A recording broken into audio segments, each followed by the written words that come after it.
Let me just say that I told the team this morning also, but I am super excited about this big jump and about this move that we're about to make next week. I am geeked about going into this new space, and it's not just so much about the new space. And I tell y'all this, every year, even about the new year and these New Year's resolutions. It's not about doing something new just because it's a new year. It's not about doing something new just because it's a new building. But it's about, I believe that where we are right now, God is doing something fresh and doing something new. But I believe that it will be more of what he's already doing. So this is not, hey, next week we're going to flip the switch and God is about to start doing some amazing things. It's already begun. It's already started happening. And this is just a byproduct of what God is already doing. In that, in my excitement about this building, know that in the whole process, I even gave y'all a message a couple months ago about, I don't remember what the message was called, but it was something along the lines of 40 no's. And that was 40 different places that we contacted that one way or another, the end of the conversation ended up with no. All right. Couldn't get into the building. Turns out I went back to count. It was actually about 50. Right. So even with this whole process of getting the building, there are two sides of every story. And that's why I wanted to share that message with you, because of course on the outside looking in, you probably think like, oh, well, Pastor, he must have it all together, or, he's so spiritual. And after all of that, he's still pressing and he's still pushing. And y'all come up and y'all say, well, Pastor, how's it going? How's the building search going? Hey, it's going great.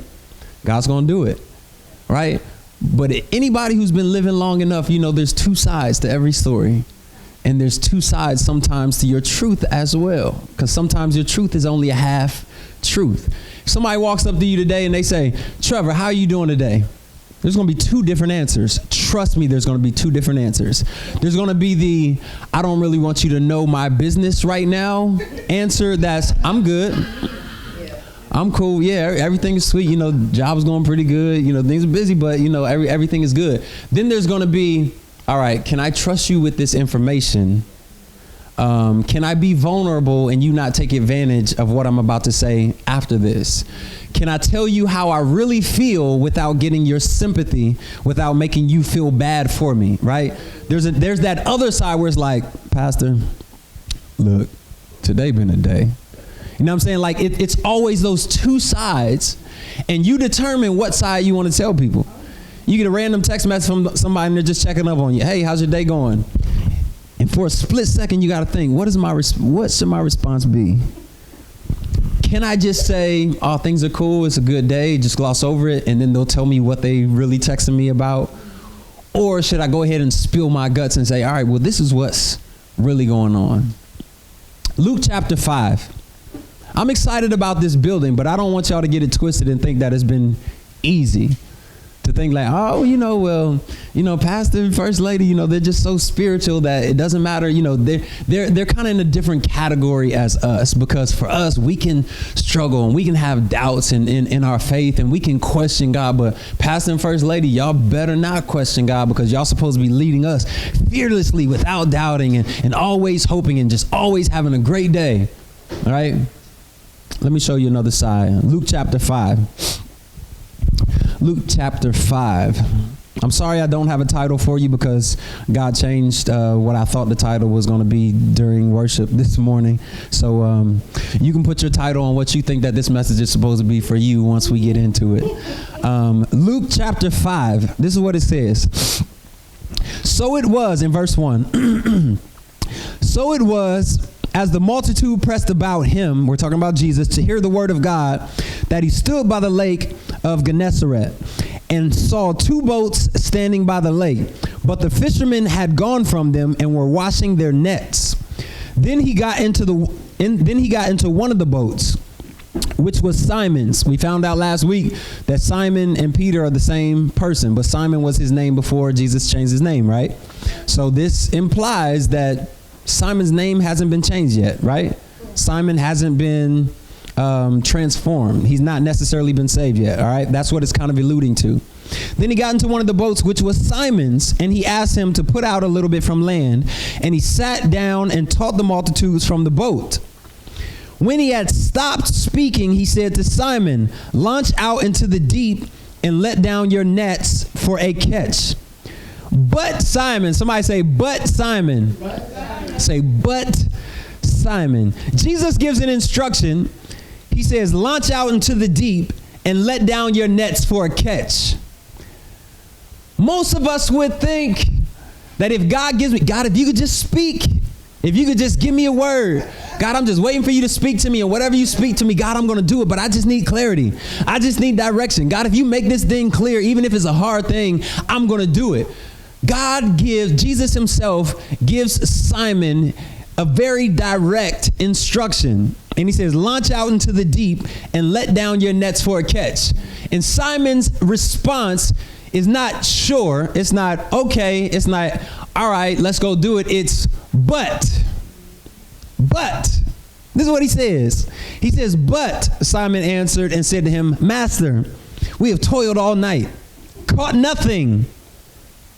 What does it say after that in your Bible? But because. What does somebody else's Bible say? Nevertheless. Anybody else got something different? But at your word, right? He says, but all of us got butts, right? Naturally, physically, metaphorically, all of those. Like, all of us have butts. But the metaphor of this is your butt is, okay, what is standing in the way of me obeying what God told me to do? And sometimes we get these hiccups and it's like, okay, God, I know what you want me to do, but, all right, God, I hear you, but, or maybe God, I don't hear you, but if you give me a word, I'll do it. Then he gives you the word and then you say, all right, but, right? Then you insert your but in the way of whatever God is trying to do. And it's sometimes natural for us to have these natural excuses why we're not doing what God told us to do. But after the end of his but, this is where the difference is. At the end of his but, he said, nevertheless, at your word, I will do it. And that's the part that we have to come to, is after our but. After we say, all right, God, I've made excuses. All right, God, I cried about this. All right, God, I wept about this. All right, God, I complained about this. I had my pity party. But after all of that is said and done, nevertheless, at your word, I will.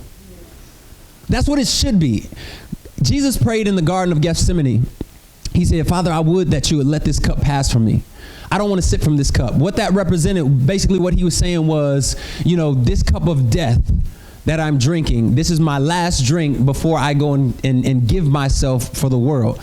God, I would that I not have to do this. I don't want to have to die.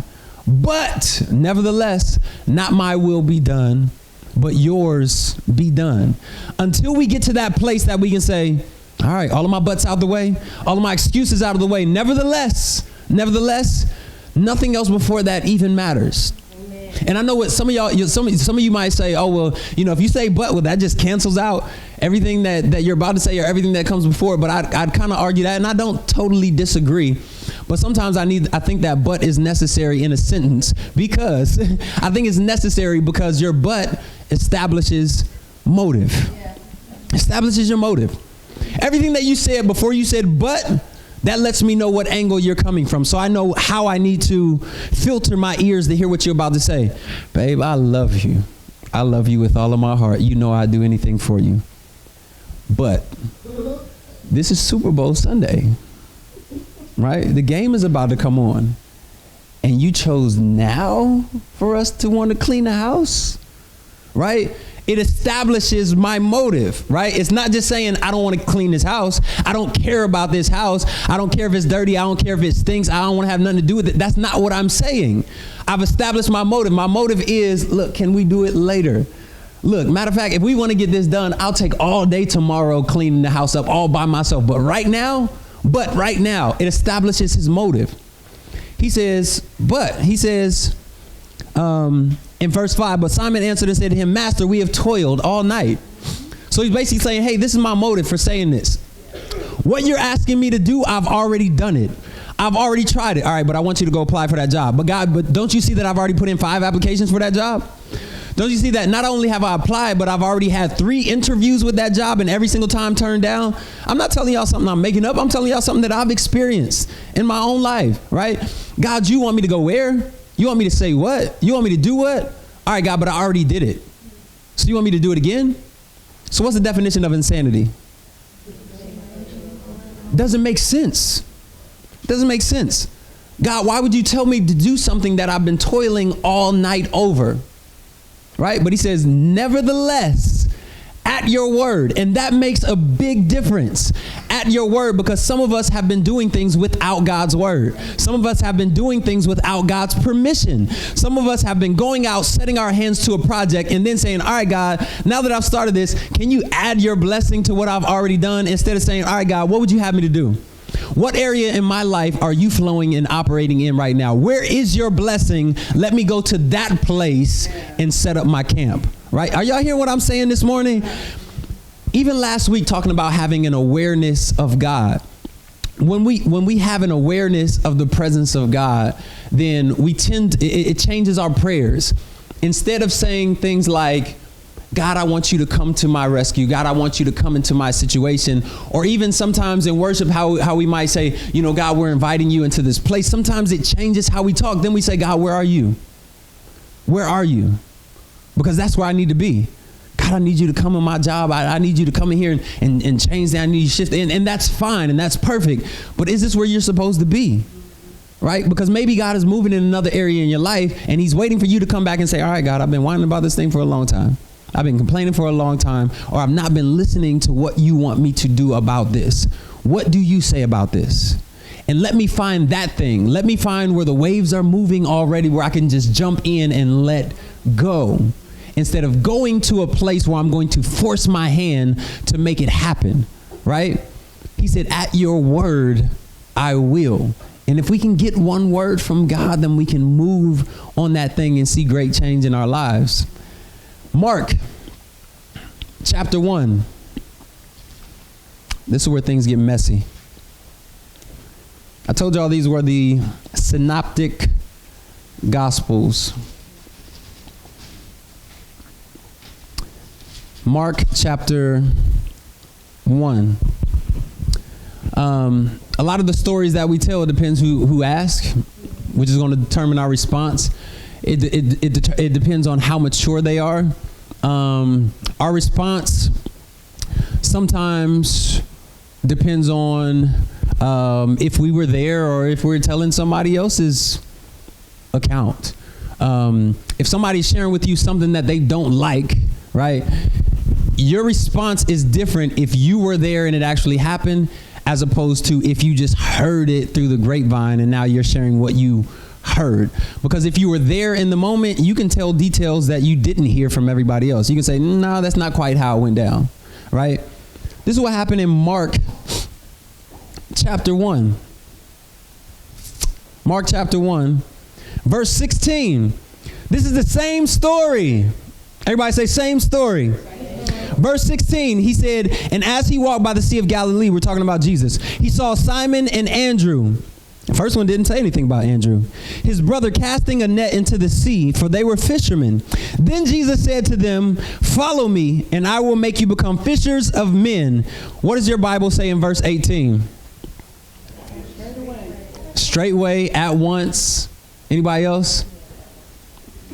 Immediately. Immediately. Straightway, at once, they left their nets and followed him. Does that sound like what we just read? Do y'all see struggle in that? Do y'all see doubt in that?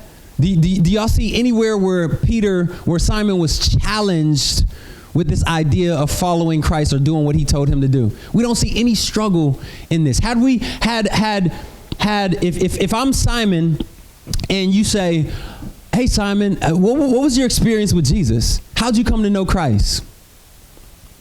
There's 2 different stories I could tell. I could tell you a story. I could say, depending on who you are, depending on how deep I need to go, depending on who I'm trying to reach, is going to determine how I share this story. If I don't really like you too much, if I don't care about you, if I don't really know you that well, if I think you're just trying to be nosy, if I feel like you're trying to poke holes in my story, then I might give you the quick version and just say, well, I was out fishing and Jesus walked by and he said, hey, follow me. I threw down everything and then I followed him. If I'm trying to be real deep, if I'm trying to be real spiritual, if I want people to think that I'm a man of God and I never have any faults and I never have any doubts and I never falter in my faith, then I'll tell this story. I'll say, man, you know what? This thing has been a breeze. Starting this ministry was so easy. Moving to Charlotte by ourselves, not having a family. Oh man, like we didn't have any hiccups at all. Like, I would do it all over again if I got to start over and do it all over again. Starting a church with 2 babies, right? Which is much responsibility all by itself without having any other thing or responsibility. Like, it was just so simple, so smooth, so easy. I wouldn't change a thing about it. I can give you that version, because then you would look at me and you would say, oh, well, Pastor Ty, that's a man of God. That man is on fire for God, and he never has any doubts about, I want to be like that. Hey, honey, you see Pastor Ty, you need to be more like him. Oh, wait a minute. Wait a minute. Because if we go back to Luke chapter 5, you see the details of the story that they ain't telling you. You'll see the things behind the scenes, and if you're as spiritual as you think you are, you'll be able to read between the lines of people when they're telling you, yeah, I'm okay, I'm good. You ever look somebody in the eye? And this is something y'all should try. This is something y'all should do. When you speak to people, look them in the eye. Don't just haphazardly, hey, how you doing today? Keep moving. No, make eye contact. I want to see your eyes. I want to see your pupils. I want to see what you're thinking and how you feel when I ask you how you're doing. And when you ask somebody how they're doing, this might be deep, might go over some people's heads. Listen for a response. Hey, how you doing? Yeah, how you doing? They didn't answer no questions, right? No, I'm waiting for a response. Hey, how's it going? I met somebody up. Well, I was testing this lady to see if she was listening one time. And she said, hey, how are you doing? I said, horrible. She's like, oh yeah, that's great. She keeps moving. Are you serious? Matter of fact, try that with somebody this week. You'd be surprised. Just mess with people. And if they catch it and say, oh, well, you know what's going on? Now I'm just seeing if you're listening. Just try it to see. But you'll be surprised how many people are not even paying attention, are not even aware. That's a side note. But if you pay enough attention, you'll be able to read between the lines of people's stories, of what people are saying, of what people are thinking. Instead of people just glossing, oh, I'm good. Everything is perfect. This road has not been easy by any means. The grace of God is amazing. God's mercy is incredible. His favor is unparalleled with anything that I would even know to ask for. So I cannot discount that. It has definitely been a smooth process with regards to God's grace, giving us the supernatural ability to navigate, right, all of the hiccups that are coming up.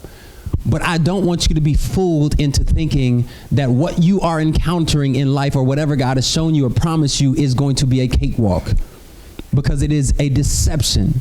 Because if you're looking at other people, this is good, y'all. If you're looking at other people comparing yourself, you might very well be comparing your Mark to somebody else's Luke.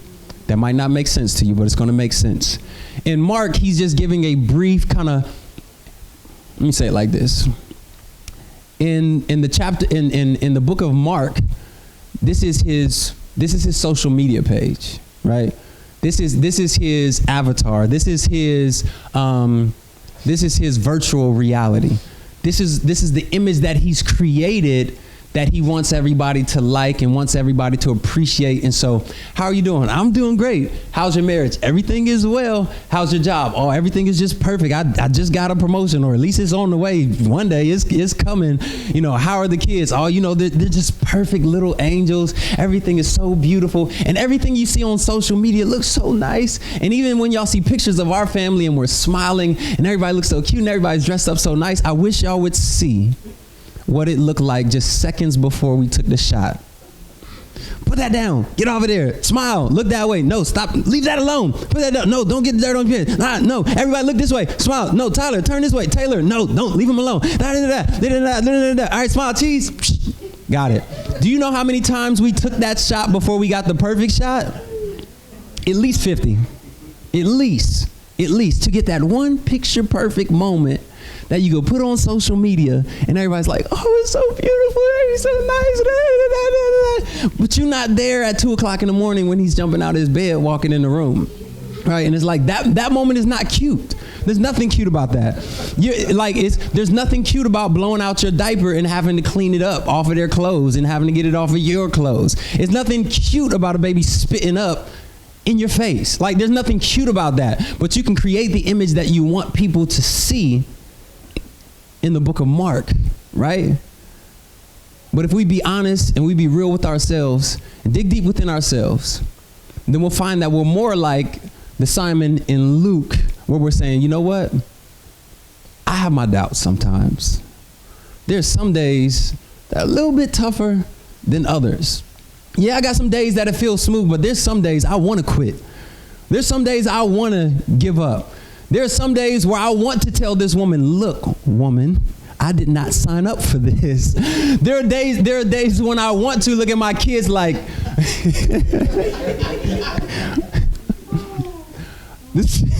I'm gonna say this because I think this is public knowledge by now. It's funny, once you get older, like, you can say stuff to your parents that you dare wouldn't say when you were a kid.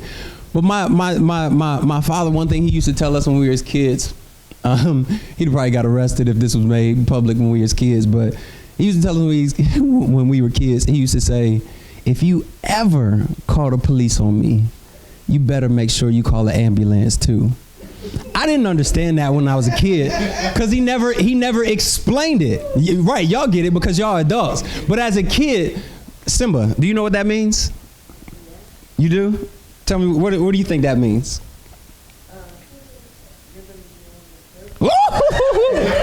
You got a smart one right there. Latera James, y'all got a smart one right there. I wasn't that smart when I was his age. I was just like, oh yeah, all right, we gonna have a party. The police and the ambulance is gonna be here. I want to get on the truck. I don't know. Anyway, maybe I was slow when I was a kid and I didn't know it. But for me, it was just like, okay. But so he's like, you call the police on me, you gonna have to call an ambulance also. I didn't realize how much danger I was in. I'm sure parenting wasn't super easy to him. I have those moments where I want to look at my kids and I want to repeat some of those same things that I heard when I was coming up. I knew that we weren't raising our kids the same way that I was raised when, I might have told y'all this before, but one day I left my belt upstairs and I'm walking past Taylor and she does something that I very well could have been like, Taylor, are you serious? Go to your room. But I was walking past her when she did it, and that particular day I was just like, I'm really not up for it today. I was like, let me go get my belt. I need to get my belt to get dressed to leave. I'm like, let me go get my belt. I noticed she doesn't even budge. When I was a kid, it doesn't matter what my dad was doing, what room. He could have been talking to my mom in the other room and said, let me go get my belt, and I would have ran because I knew what that meant. To me, it was somebody is about to get it, and I'm not sure who. And of course, in your mind, it's like, all right, what did I do? He didn't tell me he was going to get me today, but it was plenty of days. All right, I'm going to get you. Just wait. And he did not forget either. This is a side note. One time he waited till I got out of the bathtub. Y'all, don't do that to your kids, man, because they're going to remember it for the rest of their lives. Don't do that to your kids. Some of y'all know. But you have these moments where you feel like reverting back to the old you. You have those moments where it's just like, man, this is what I used to do. And I know I've come a long way, but, just a little sip ain't going to hurt. Just going out one night, it ain't going to hurt. I'm strong enough. Where you feel like, all right, God, I know what you want me to do. Today is just not the day. You have those moments where you're on your job and you've been so strong for so long and you've been so patient with these coworkers. But today is just not the day. Today's not the day. Today is not the day when you're on the phone with a customer and the customer decides that the customer is always right. And the customer decides that they're going to tell you a piece of their mind, but then when you get ready to say a piece of your mind, now they want to speak to your supervisor, right? Today is not the day for you to try to go over my head and speak to my supervisor. But if you're going to talk to my supervisor, since you're going to talk to them anyway, let me just go ahead and give you a piece of my mind anyway. I'm already going to get in trouble, so let me just go ahead and say what I want to say anyway. My dad used to tell me, if you're going to get in a fight, you better win. Because if you come home and you lost a fight, there's going to be another fight, right? You got whooped at school, now you're going to get whooped at home, right? So you better at least, right? That's how you feel on some of those days if you be honest with yourself. But on those days, at the end of everything else, what needs to come out of your mouth is nevertheless. Nevertheless. All right, God, I see how things are going today, but nevertheless. All right, God, I need you. All right, I need you. All right, God, I'm ready to throw in the towel, but nevertheless, I'm going to keep fighting. I'm going to keep pushing. When we got to about 5 no's on the building, I kind of started second guessing a few things. All right, God, I know you called us to ministry, but we supposed to be in Charlotte? All right, God, I know you told us that we're supposed to be in Charlotte. Are we supposed to be starting right now? All right, no, I know that you told us right now is the time to start. Okay, is there something else that we're not doing right? Because if this is what you told me to do, things should be falling into place.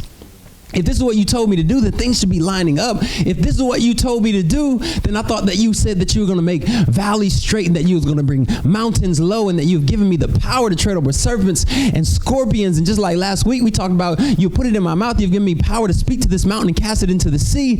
If this is what you told me to do, haven't you not given me the power to walk in this thing without any obstruction?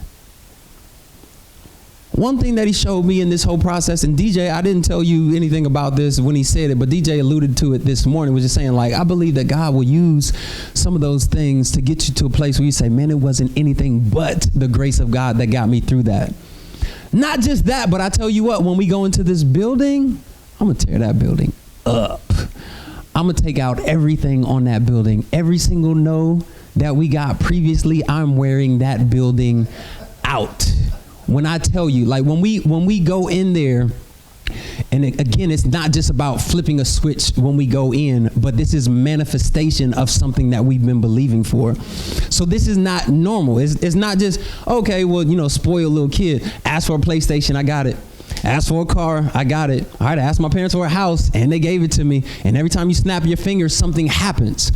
But when you've had to wait, when you've had to labor to push out a child, when that child comes out, you don't let nobody touch that child. You don't let just anybody hold that child. You don't let that child go to just anybody's house, right? You protect that thing because you know what it took to push that thing out. When we come in this building, I'm not letting people just write on the walls. I'm not letting people just come in and dirty up the place. I'm not letting people drop trash on the floor. I don't want people to do that anyway, but especially because it's something that you've worked so hard for. Now that you see the manifestation of it, then you have to protect that thing. Not only that, but sometimes we got to stop and give God glory for what he's done and not just be so quick to say, okay, you know, all right, on to the next. All right, God did this, on to the next. All right, God did this, on to the next. No, let's slow down. Let's wait. All right, God, I just want to take a moment and say thank you. God, thank you for blessing us. Thank you for sustaining us during a season where we wanted to quit, because had we quit, we wouldn't have seen the manifestation at the end. Thank you for keeping my mind steady when that thing was rocking, right? Thank you for allowing me to keep my sanity, right? Thank you for allowing me to maintain my peace even in the process, right? Being able to stop and say, all right, God, I can't go any further until I let you know that I appreciate it. And I just want you to know that I appreciate what you're doing. I just want you to know that I'm thankful for what you're doing. Because there's nothing worse than an ungrateful child.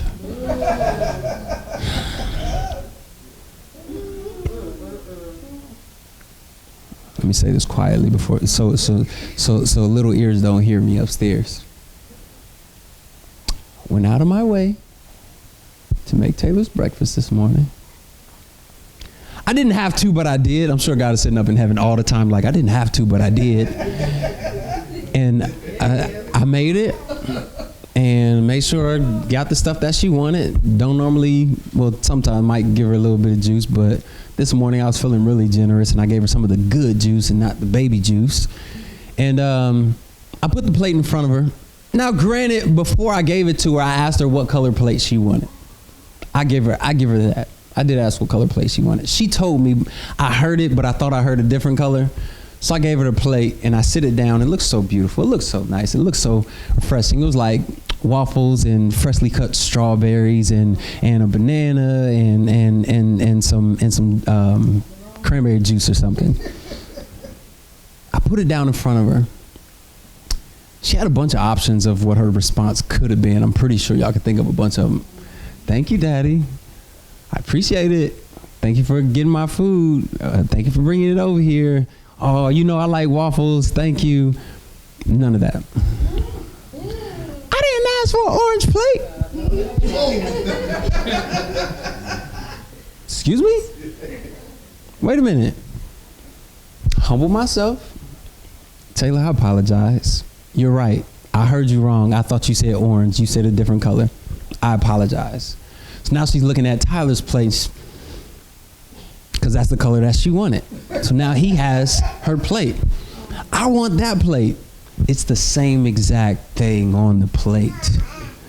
I want that plate. So now I'm starting to get frustrated because I'm like, chick. Give me that plate. What I wanted to do on the inside, right? Like what I felt on the inside, but it was just like, but an ungrateful child let you make, this happens all the time. Oh, God is helping me with my patience. You spend all this time making the food. Takes about an hour, hour and a half to prepare a nice dinner for them. Put it in front of him. What does he want to do? He doesn't want to eat it.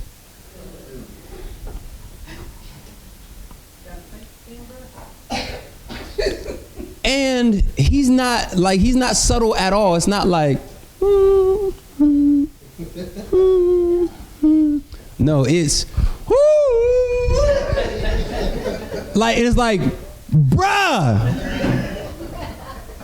Those moments are the moments where we need intervention.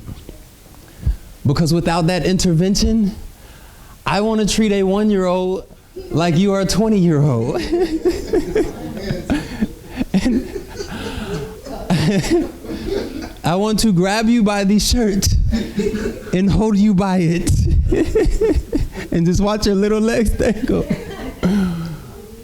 But just bringing it in. But I can imagine sometimes that's how God feels when he's like, do you not know how long I've been working on this blessing for you? You cried about it. You fussed about it. God, when you gonna come through? When you gonna come through? I put it in front of you and you don't even recognize it. No, not God, you didn't do it, but you don't recognize how he did it because you were looking for something else. Daddy, I don't want no waffles. Isn't that what you asked for? What you mean you don't want waffles? That's exactly what you said you wanted. You got what you asked for and don't recognize what you asked for. And then all he's looking for is sometimes, thank you. I appreciate it. And that's what we're going to do in this new space. We're going to take time to say thank you. We're going to take time. Because again, even when we go in there, there's 2 different stories you can hear. It can be one story when people are asking, oh, you know, how things are going with the building, how things are going with the church. And people may be asking you questions, and 2 different stories you can tell. You can say, oh yeah, you know, God is doing it. It's been so easy. And next thing you know, we're gonna be in the Spectrum Center. We're gonna be taking over. And it's like, wait, slow down. God is with us. Even if he does this thing bit by bit and step by step, I promise you that he's gonna be with us while we're doing it, right? Being able to slow down and tell people the testimony. All right, yeah, it was 50 no's. It took a little bit for us to get here, but we got here. Not allowing somebody, after we've done all the renovations, to come into your space and say, oh yeah, this don't look like much. Nah, wait a minute. We've come a long way. Not letting somebody come to your church and say, oh, well, you only got 10 members? You only got 20 members? You only got 50 members? Oh yeah, how big is your church? I get that question all the time. That's the first thing people say when you pass it. Oh yeah, how many people you got? And you know what that question is for, right? I'm kind of let me see where you at. I met somebody, I'm gonna say 20,000. That'll mess people up. They don't know how to act. Then it's like, oh, okay, let me leave you alone, right? All right, God bless you. But they're trying to gauge and see where you are so I can put you in a category. We're not going to let people put us in a category, because I know that what God is doing is unprecedented. I know what God is doing is something fresh and something new, and there's momentum to what God is doing. So when people ask you, you can tell them the story. You can tell them the testimony, not just of the church, but even personally. Look for those opportunities to say, man, you know what? I know the way you looking at me is like I'm a Christian and I got it all together just because I got on a blazer and a nice shirt, but don't let this blazer fool you. Because Pastor Ty gonna be in his knees scrubbing the floors. I'll be in the bathroom cleaning up under the toilets. I'll be up on the roof if they let me go up there and fix tiles up there. Like it doesn't matter. We'll get down in the gutter and we'll get scrappy. You know what I'm saying? Like if I'm telling my testimony, I don't mind sharing. Hey, I was depressed. I was worn out. I was suicidal. I should not be here. Right? And when people hear that story, then they say, wow, okay, there's hope for me. Because I felt like that too. Because they're going to people looking for answers. Hey, looking at everybody in entertainment. Oh man, I can relate, to your music. Because I came up in the hood and I used to be strung out on crack cocaine and I can relate. And so I, how did you get over it? How did you get through it? How did you conquer that addiction? What are they going to tell you? Yeah, I'm still, I still do crack. I'm still battling. What you gonna tell me, right? I need hope. I need something that's gonna pull me through. And that's why I don't preach just relevant messages of stuff that's just going on in the world. So let me figure out what's on social media. Let me find out what's trending, and so I can kind of tie in the message to what's happening in the world. No, we need something real. Amen.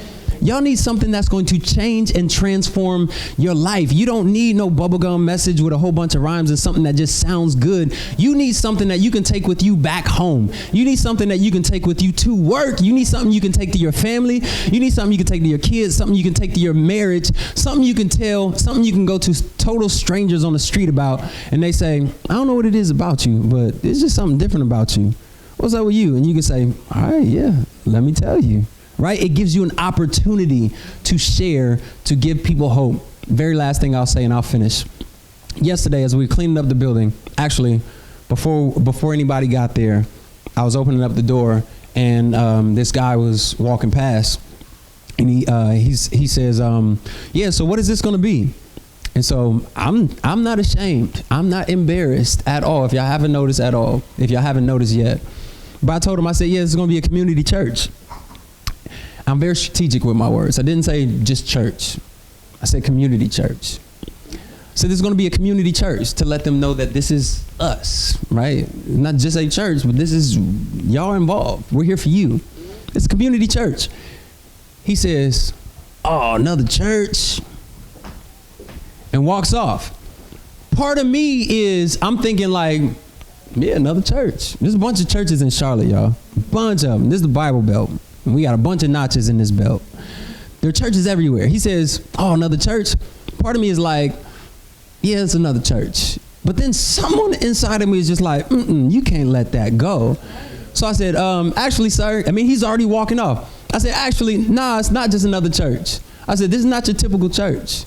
I said, this is an outreach center. This is a community center. So we're actually, most of the work that we do is not going to be in these four walls that you're looking at right here, because he's peeking in the window trying to see what we're doing. I said, it's actually not going to be here. We're going to be in this community. Sir, you live in this community? Well, I used to, but I don't anymore. Well, these are the people that we're going to be servicing. We're going to be doing outreaches. We're going to be feeding the community. We're going to be doing a lot of stuff in the streets and the homes of the areas right around us. I ended the conversation by saying, this is not a typical church. His response was, oh, yeah, because I hate typical church.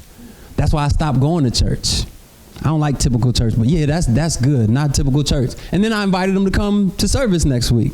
right? But it was an opportunity for me to plant that. There's two different ways I could have handled that. There's two different stories I could have gave him. I could have agreed and said, yeah, there's a bunch of churches everywhere. Or I could have put a spin on and say, hey, well, it's more opportunity for people to come in because there's churches everywhere. No, let me tell the other side. Let me tell the other side. Yeah, we're not just church, not your typical, but we are bringing change to the community. Everybody stand to their feet. Let's go ahead and finish. Excuse me. Father, we thank you for this word this morning. I thank you for challenging us. I thank you for pushing us. Father, I thank you because I believe that as a result of this word, you allow us to be more aware and more sensitive to even people that we're sharing with, people who are asking questions, or maybe common things like people just asking how we're doing. Lead us by your Spirit, of course, to discern when and how to share, knowing that everybody might not be for us. Everybody might not be looking to support us. But give us wisdom and clarity as to when and how to share different aspects of our lives with different people, if it will bring about hope and change and transformation in their personal lives. I know that it'll cause us to be vulnerable. I know that sometimes we have doubts and concerns with our faith. But I pray that you will not allow our doubts and our concerns to become a roadblock to us sharing what we truly and earnestly believe in our hearts. So help us and use us even this week as we do that. God, I thank you that this word will penetrate the hearts of your people and bring about real, genuine transformation.